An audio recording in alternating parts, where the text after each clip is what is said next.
everybody, this is Tracy here with another edition of View from Tracy's Point, and we are here for another R. Kelly update.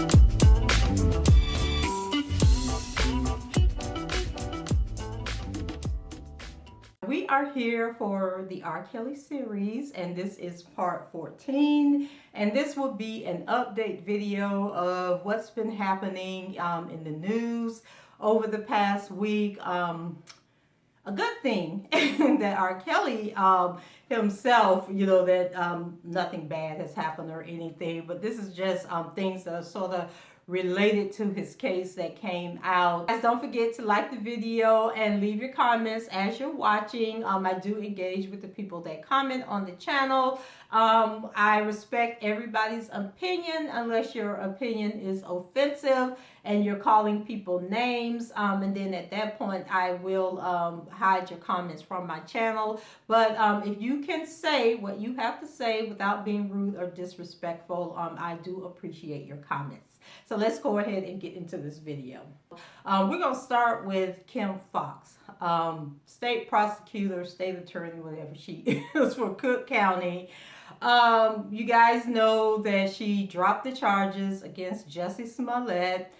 Then there was a information request.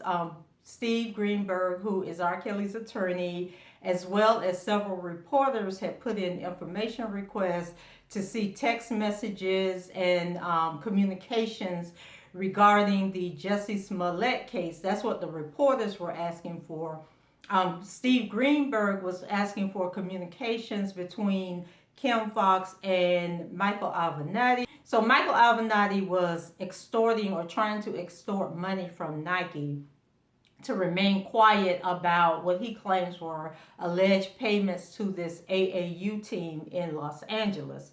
And so during the negotiations that were being recorded by the feds, Michael Avenatti made the comment that he would pretty much do to Nike what he did to R. Kelly and Donald Trump, basically saying that 90% of the stories that came out were false, they were lies, they were BS, and that only 10% is actually true. So Greenberg put in this information request. I think that I don't think he's heard back on his request.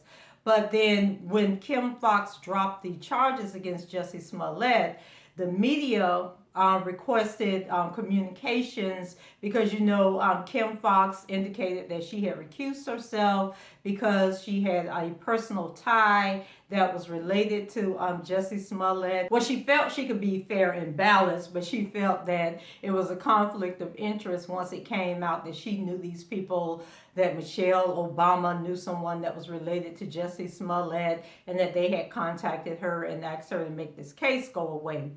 Well, all of those text messages, they said it was like 3,000 messages, 1,000 text messages, I guess emails, other communications, but it was like 3,000 altogether that ended up with the media. A lot of it had been redacted.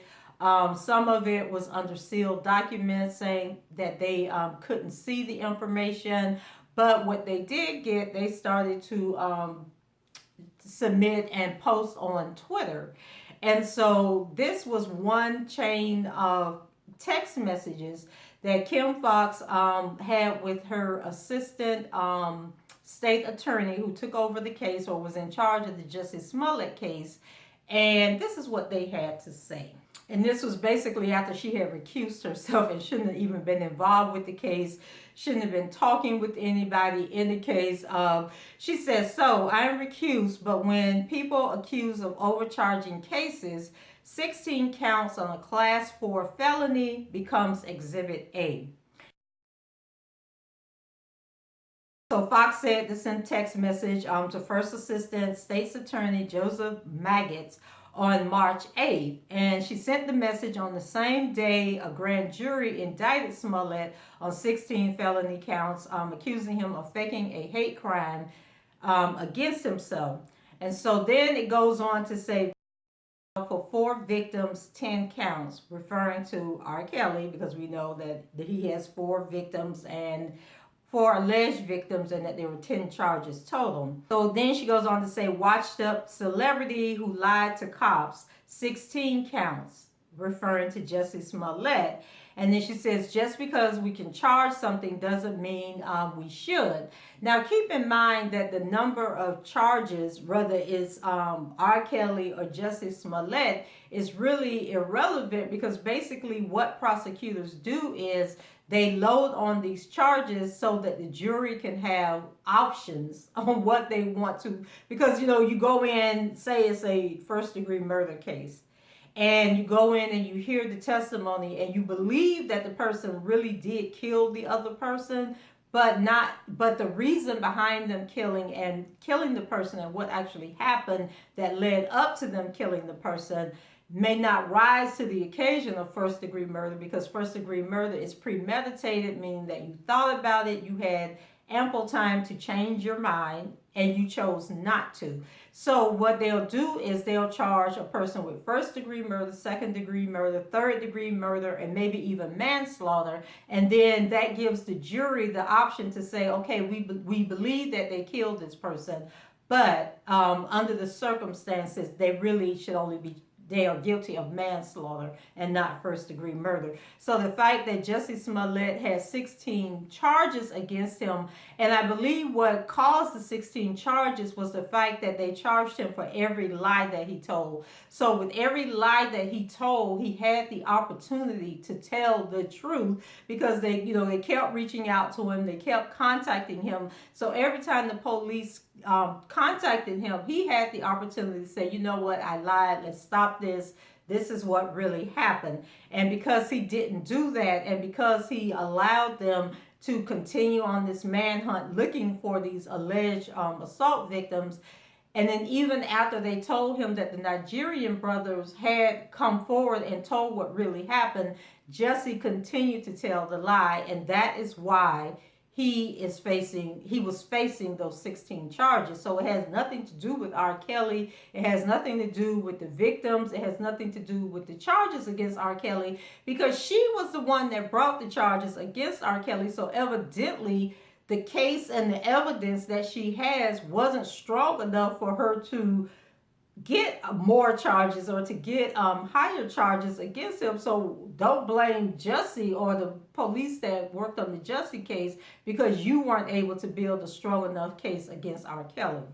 Now, my issue that I have with Kim Foxx making that statement and referring to him as is, number one, you're in an office like where you're being charged with, or your responsibility to the public is to be fair and objective in prosecuting criminals or alleged criminals. And it was already out of order for her to even go before the public and do a press conference where she expressed that she had been a victim of sexual assault herself, and then to put out this plea for people to come forward. So people were saying, well, they do that all the time, but the truth is prosecutors do not do that all the time. So you may see a police chief or superintendent or whatever go before the public if a crime has been committed and they are trying to get information. So like if there was a hit and run that took place and they're looking for people to come forward, if there was a shooting that took place and they need to identify the shooter, yeah, they would do a press conference and say, if you witness this event, please come forward. But I have never seen a state prosecutor hold a press conference for somebody that had not been arrested for a crime, who the police have not come forward with information trying to get an indictment or whatever, and just randomly do a press conference and say, hey, I watched this television show last night, and if you are a victim of this person that they're talking about in this television show, we want you to come forward. I have never seen that before, never heard that before. And then the fact that she used the term pedophile, is a medical terminology. It's not a legal term. But if you were to look up the true definition of what a pedophile is or what is, it states that it is somebody who is asphyxiated, sexually asphyxiated with children who are pre-puberty, or they give it another term, but it means that they haven't reached puberty yet. And it's usually, some definitions will say that it's an asphyxiation with someone 11 or younger, and then other people will say, other definitions say 13 or younger, but it's around that age and younger. But it's people who are not developed yet, who haven't started their period yet, that type of thing. And most people that are charged with that, they are, or accused of that or diagnosed with it, they say that the asphyxiation has to take place for more than 6 months. Sometimes the people act on it, sometimes they don't act on it, and it's more common for it to be a man that's asphyxiated with boys than it is with girls. And so, number one, R. Kelly has never been charged with any type of crime associated with pedophilia, and he has never been diagnosed, because is a medical term. He has never been diagnosed with it. So you're already being prejudicial by letting us know that you believe the man is guilty. And then, of course, I mean, you think he's guilty because you brought the charges against him. And anytime you bring charges against somebody, then you believe that you have a strong enough case to convict them. But the charges that are against him are not for him being a or associated with. He has never been medically diagnosed as that. So for her to just, I mean, one is rude, two is just unprofessional, three, that she's even calling people names. So she called him that, but then she also referred to Jussie as a washed up actor who lied to the police. So she is just like being just like a hood rat right now. And so I think that this may come back to bite her. And just for people in general who throw that term around, you can't have people in authority making an allegation like that, because then you further taint the case and taint the possible jury pool, because now they see you in this position of authority making reckless statements like that. So now you're further tainting the jury. And then that's like, and not leave out the fact that she has been seen in pictures with Sparkle. She, has been seen with other people. You know, John Legend is like a huge supporter of hers. She actually had John Legend write a letter, which I forgot to put in this video, but he actually did an op-ed piece on her behalf supporting her. And so I just think when I read that text, I was highly pissed off, okay? Because just for the whole fairness of the situation, and also for the fact that it annoys me anytime somebody refers to him as a because he is not a. And so these text messages, they kind of went on, and like I say, they say that there's like 1,000 text messages that they're combing through. So, of course, Steve Greenberg is like, why are you out here talking about my client? Like, you need to get yourself together, sister. So now everybody is anxiously awaiting these text messages that have to do with Michael Avenatti.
And then speaking of Michael Avenatti, there were also text messages where he reached out to the assistant state attorney and said that he wanted to get in touch with Kim Foxx. They ended up meeting up together, and basically he was saying that he was going to be representing the Nigerian brothers in the Jussie Smollett case. And so I'm like, dude, how was you going to represent somebody when you don't even have a license to practice law in Illinois? And so did a little research trying to find out if he does in fact have a license. And I came across a news article from MSN, I think it was. And basically, he was sued in 2014 by a Chicago lawyer because he had somebody who reached out to him to represent them in a lawsuit. And so he tried to get go through the bar in Illinois. They would not allow him into the bar for whatever reason. So he had to find a Chicago lawyer to handle this case for him. So this guy handled the case for him. They won a judgment. I think the judgment was overturned. So then the guy had to appeal the judgment getting overturned. And so he contacts Michael Avenatti, but Michael Avenatti and his wife are like out on some cruise to some exotic island for a vacation. So this man had to put in all this extra work. I think they ended up with like a $7 million settlement or something. So the guy was due $595,000 for his work on this case for Michael Avenatti. And that joker had the nerve to not want to pay the guy. So they went back and forth, and then Michael Avenatti ended up sending him like half of the money, and the guy was like, no, you owe me $595,000. And so he ended up suing Michael Avenatti, and Michael Avenatti eventually paid him the money. And so the guy was basically saying he's a crook, he's a sleazebag, don't trust him. So I'm sitting there thinking, now that was in 2014. He already had been denied by the Illinois bar. So I'm sure after he's been sued by local counsel that has helped him, that they definitely are not going to let him into the Illinois bar. So how is he representing anybody on anybody's case? How is he going to represent the Nigerian brothers? And how is he representing Jerhonda Pace and the Savages and the Lanita Carter girl? What's really going on here? So I am anticipating these communications that Steve Greenberg has requested. So then it came out that R. Kelly is behind on his child support again. And so remember, somebody paid $160,000 for him to be released from jail, which was the back child support that he owed. And then on May 8th, he has a hearing to have the child support reduced because he can't work. And so people, are saying, well, he made the $20,000 when he did that club appearance. Why didn't he give that money to Drea? Well, if you guys remember, when he was arrested for, being behind on the child support, he offered to give them $50,000, but the judge was like, no, we need the full amount. If you don't pay the full amount, you're going to jail. And that's how he ended up going back to jail for the child support. So if the child support is like $23,000 a month, and he only had the $20,000, they weren't going to accept the $20,000. So I guess he kept the $20,000. And then keep in mind, the man got to live. He got to have lights and all of this. And we already know that his kids got all that. And 2 of his kids are adults. And so that youngest child, that Robert Jr., he don't need $20,000 to live off of. And I just don't even understand why anybody should be paying anybody that much money in child support. And then Drea out here, she getting jobs, she clocking dollars, so it ain't like the kids are hungry. And why they're trying to put this man in jail, behind child support, and his kids are grown, is beyond me. But anyway, he goes back to court on May 8th to try and get the child support reduced. They're saying that even if the judge agrees to reduce the child support because he can't make any money, that it's not retroactive, so he will still have to pay the... So I'm thinking if he got caught up in March, they're saying he's behind 2 months, but I don't see how he can be behind 2 months. Seems like he would only be behind 1 month unless the March payment was after he paid the $160 like a week or so after he had to pay another 22 and he didn't, and now it's coming up on the next month's payment. But anyway, we'll see how that works out. Then it was reported that the Midwest Investments, or whatever that company was called, that owns the warehouse where he held his studio. Remember, he was behind on rent. And so they were awarded a judgment. They went to court. They were awarded a judgment of $173,000. And so evidently they filed a lien to have the money taken out of various bank accounts. And so there were 3 bank accounts that they subpoenaed. They subpoenaed Sony. They subpoenaed ASCAP, which is the company that pays royalties on music. And they subpoenaed somebody else, but through all these subpoenas, they were able to get $154,000 out of 2 Bank of America accounts, I believe. And so people are reporting that, he has negative $13 in one bank account.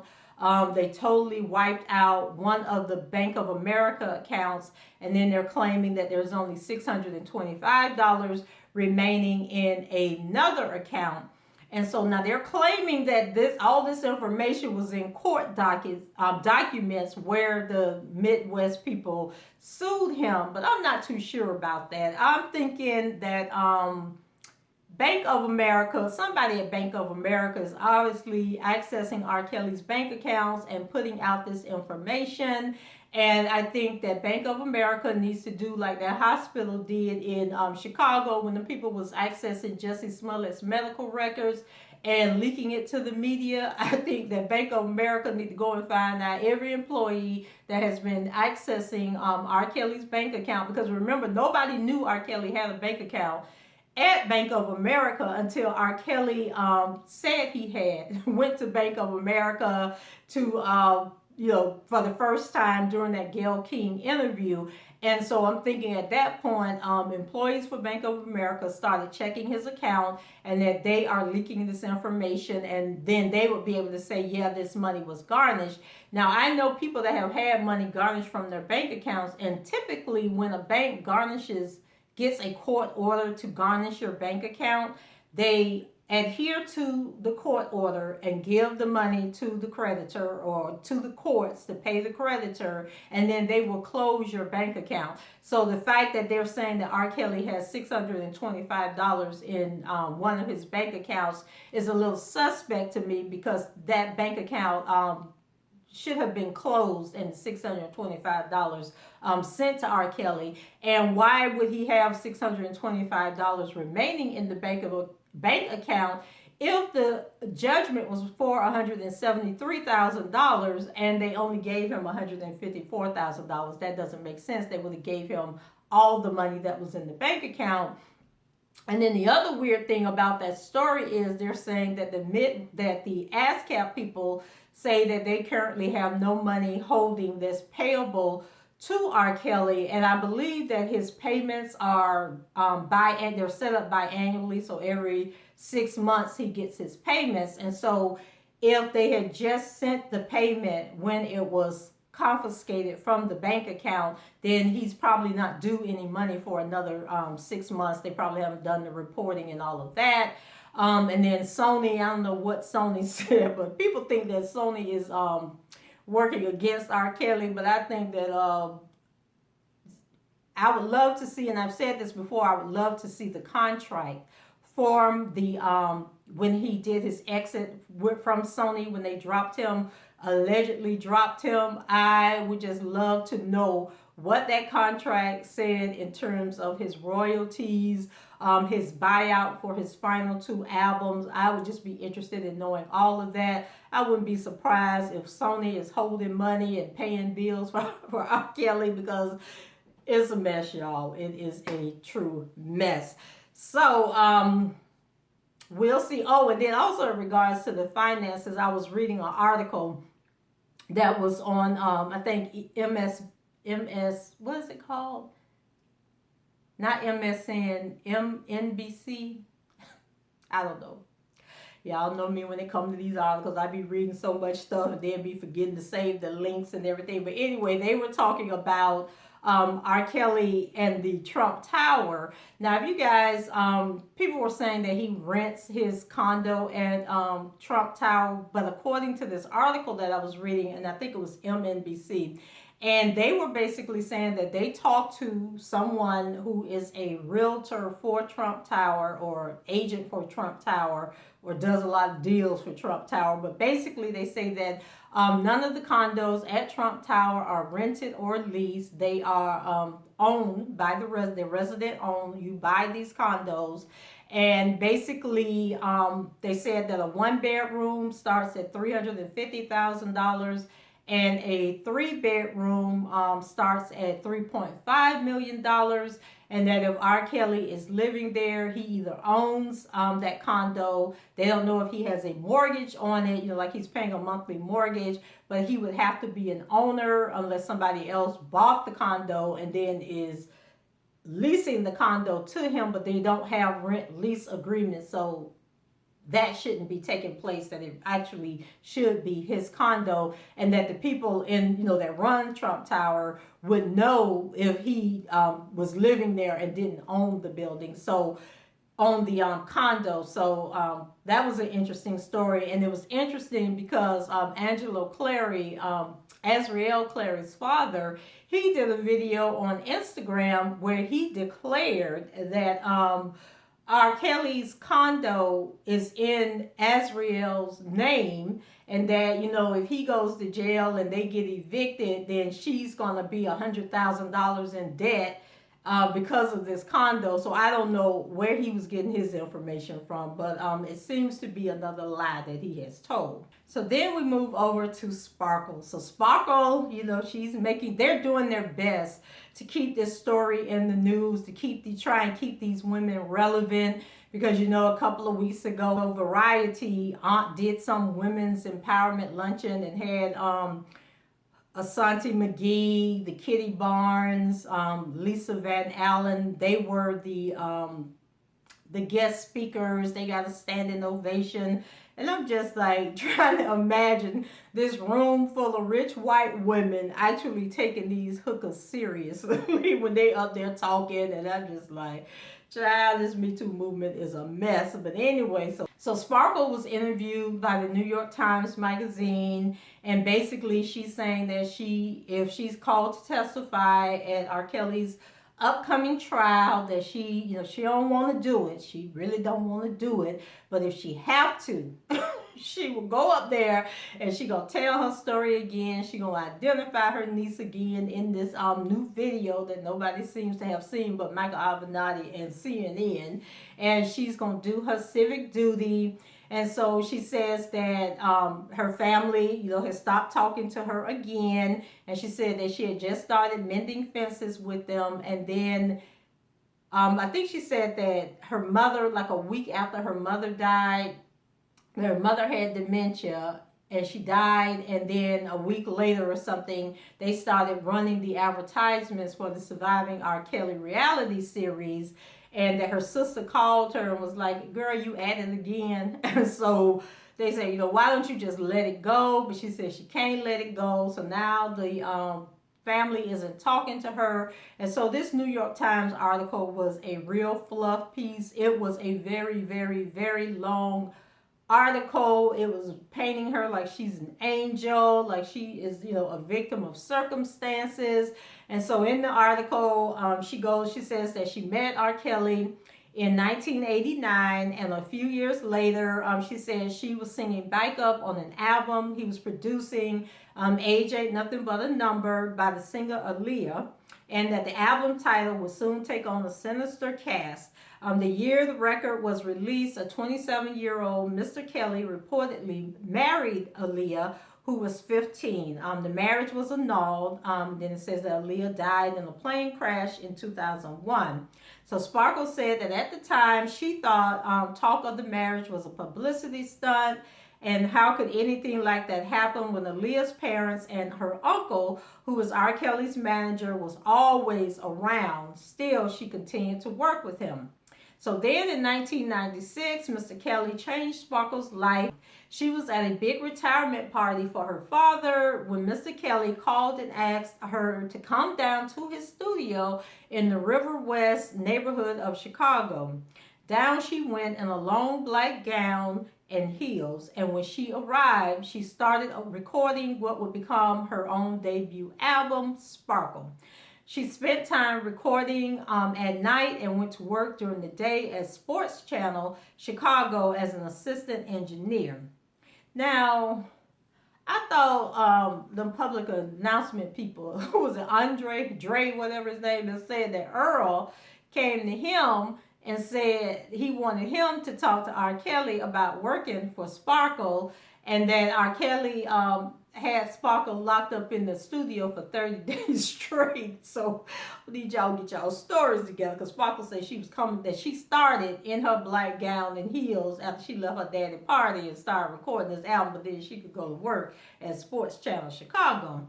So they go on to say that Sparkle's album, released in 1998, was a success, selling 500,000 copies. But even before its release, her professional relationship with Mr. Kelly was so strained that he had threatened not to release it at all, according to her.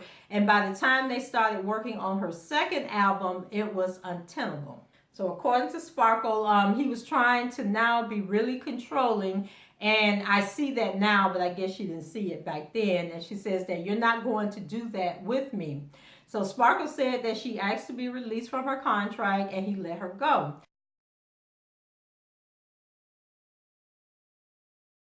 She put out her second album called Told You So with Motown Records in 2000, but it was far less successful.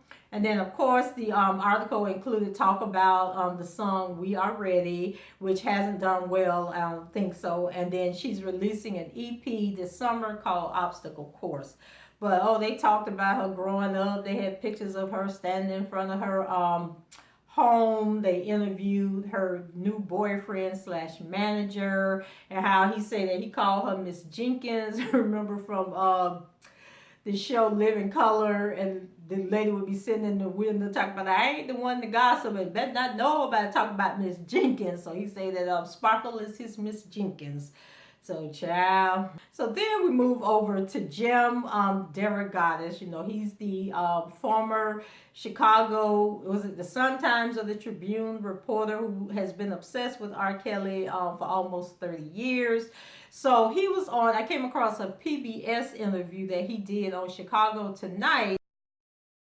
And it was done back on, I believe it was February 25th or whatever that Monday night was, that R. Kelly was bailed out after posting bond for when he was initially arrested on the charges. And so, according to Derogatis, he states that he feels that the new charges against R. Kelly are very weak, and he states that he doesn't think it is a strong case and doesn't come near the magnitude of his alleged crimes. And so, I don't know if he feels that Kim Foxx rushed to charge him, that maybe she should have taken more time, found more evidence, or whether he was saying that she just went with, you know, she put out this call to any victims, please come forward, and this is what came forward, and she just ran with it. But he says that he doesn't think it's a strong case at all. And so he also alleges that he has statements from 48 Chicago women that he has interviewed over the last 28 years that have provided information about inappropriate behavior with R. Kelly. In one case, he talks about 2 women that came to him and said that they were approached by R. Kelly at the former Rock and Roll McDonald's, which is the McDonald's that he went to after he was released on bond, and that they had came to the McDonald's. It was the night of their prom. They were dressed in their prom dresses, so it was like no mistake that these were high school girls, you know, coming from the prom. And says that he slipped one of them his phone number, and that she called, and then they ended up having a sexual relationship, although she was only 16 years old, and that she eventually sued him but he didn't give any names or information. And then he also says that the first lawsuit that R. Kelly faced dates back to 1991. So I don't know if it was this person or if it was somebody else, but he's saying that he has been sued by women for almost, 30 years now. So he also says that he believes that R. Kelly will face his biggest fight coming out of New York, where a grand jury has been seated and subpoenas gone out from the Eastern District. And then he says that there's another investigation coming out of the Southern District of New York. So now he claims that they are seeking to indict on federal charges and that the IRS is involved. He also claims that there is a 25-member task force comprised of Homeland Security, the IRS, and others. Now, can y'all please tell me, why would the feds be putting this much energy into R. Kelly? But we have continued to hear these reports. And just recently, like in the last week, the reports resurfaced again, and they're claiming that the feds are sending out subpoenas to all the people that are close to R. Kelly. We heard about a month ago that this chick named Cash, who was a former stylist or something, that she was subpoenaed a few weeks ago to go to New York and talk to federal agents. I was watching something, and they actually showed a video where it was some people in a parking lot, and so supposedly they were the feds that the Cash chick had just met with. And oh my God, was I watching TMZ or something? Somebody had this little clip of 4 white people walking through a parking lot, and they were allegedly the people that had just interviewed this Cash woman.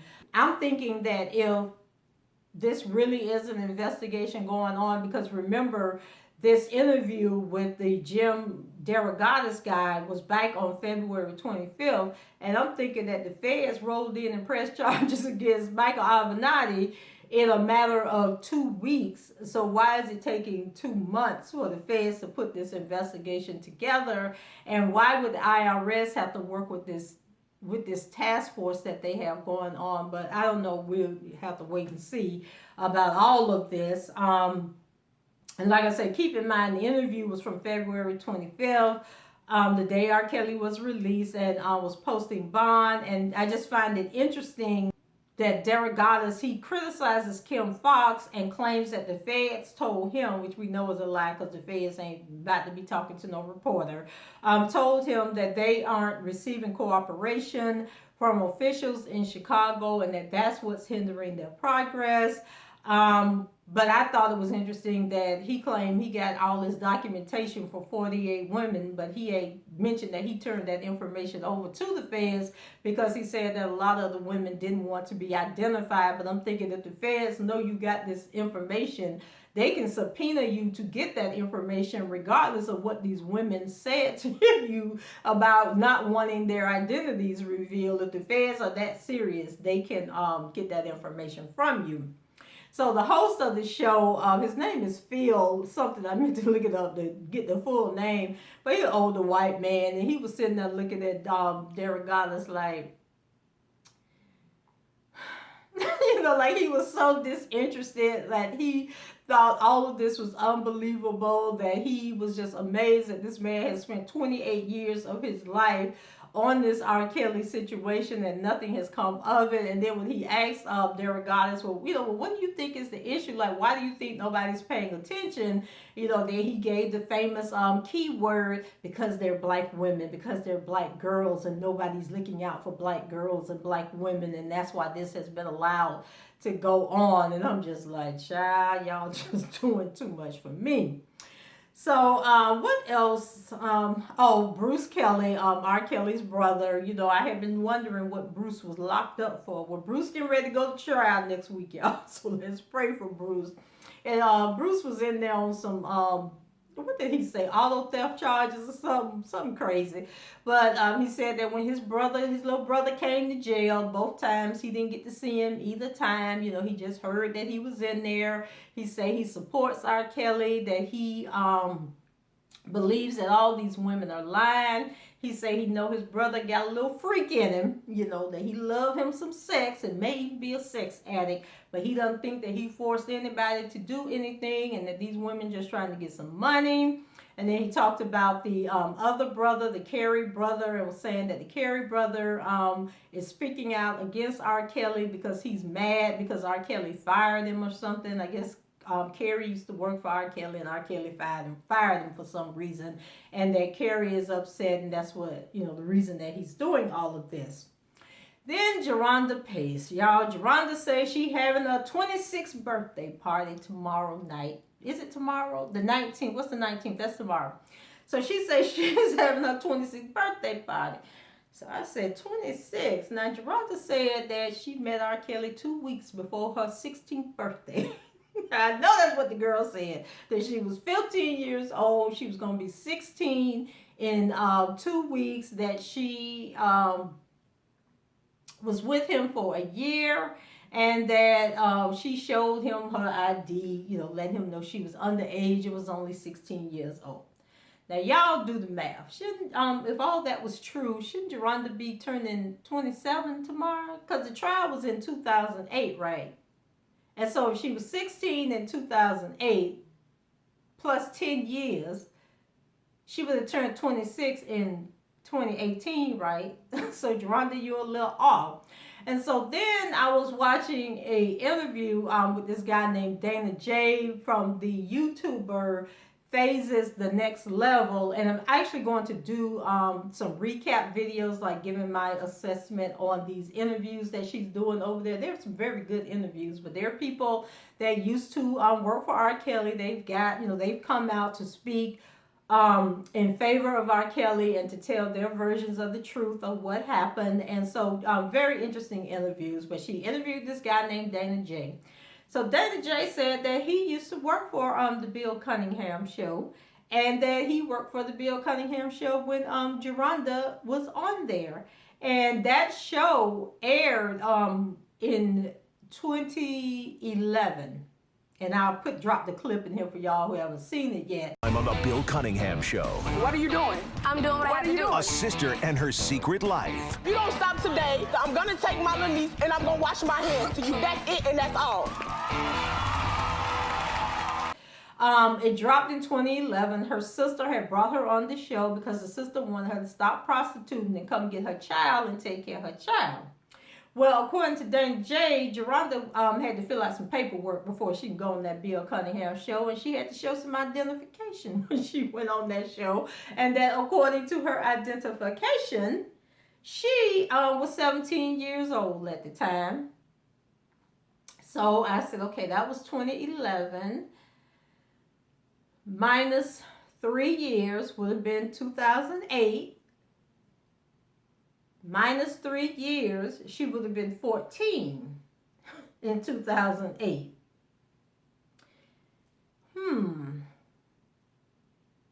So was Jerhonda 14 and at the trial harassing him? Like, what really?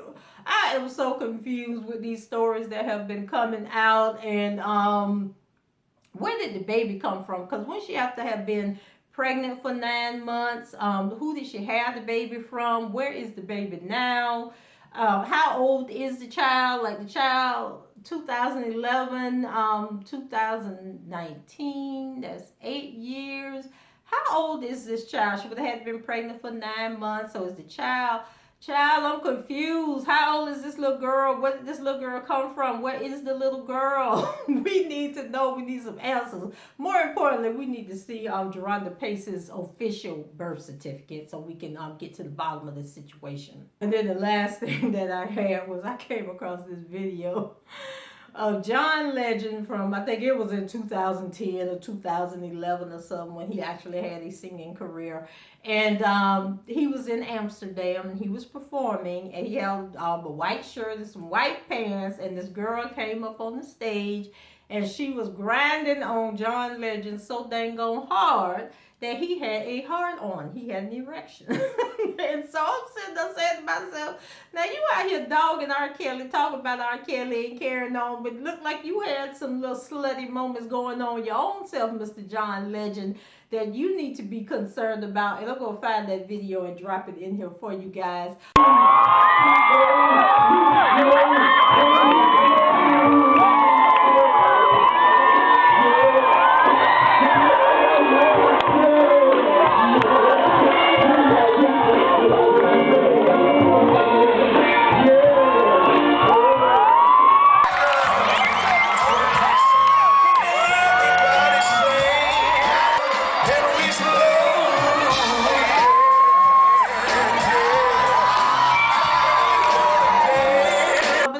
All I have on this weekend review with R. Kelly, this R. Kelly update.